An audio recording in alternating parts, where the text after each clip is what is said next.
Rai is a political commentator, joins me now from Istanbul via Skype. Good to have you with us. I mean, why are the Egyptians continuing with this buffer zone?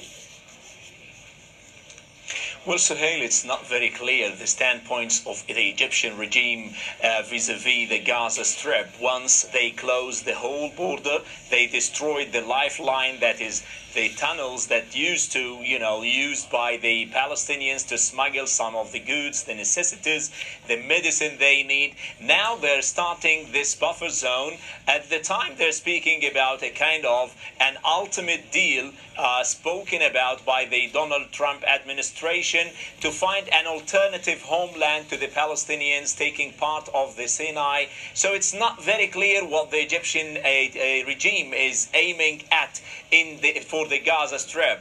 Once they accept Ismail Haniyeh and they send him the helicopter to take him and receive him in a very formal way, and once they declare Hamas as a terrorist organization and the offshoot of the Muslim Brotherhood, they are taking this pretext of the insecurity and the uncertainty of the Sinai Peninsula and accusing the Gaza Strip, trying to do this kind of buffer zone to get rid of this headache, while on the ground it's not clear if these kind of measures on the ground will eventually lead to any progress to the national security of Egypt. Well, while we see this sort of buffer zone being constructed, we often assume that the Palestinians are the ones that suffer the most, being sort of cordoned in on all sides. How much is Egypt concerned about its own internal security by setting up this barrier, which it has been doing for some time now, if it really indirectly is accusing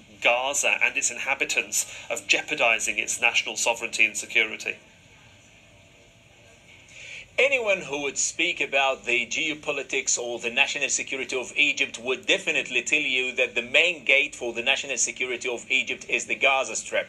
And as far as Egypt continues to strengthen and extend the bridges of communication with the people of Gaza and try to find a solution to the ongoing siege, inhumane siege on the Palestinians, trying to find solutions not only by allowing them and opening the crossing, Rafah crossing, only for the month of Ramadan. That is a kind of alleviating the siege, but it's not a solution to the problem.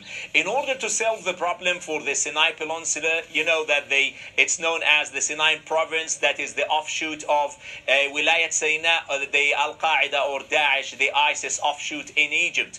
Now, in order to overcome these kind of security problems, the only way is to cooperate with the Palestinians in the Gaza Strip, trying to eliminate the elements of these radicals who are moving through the borders.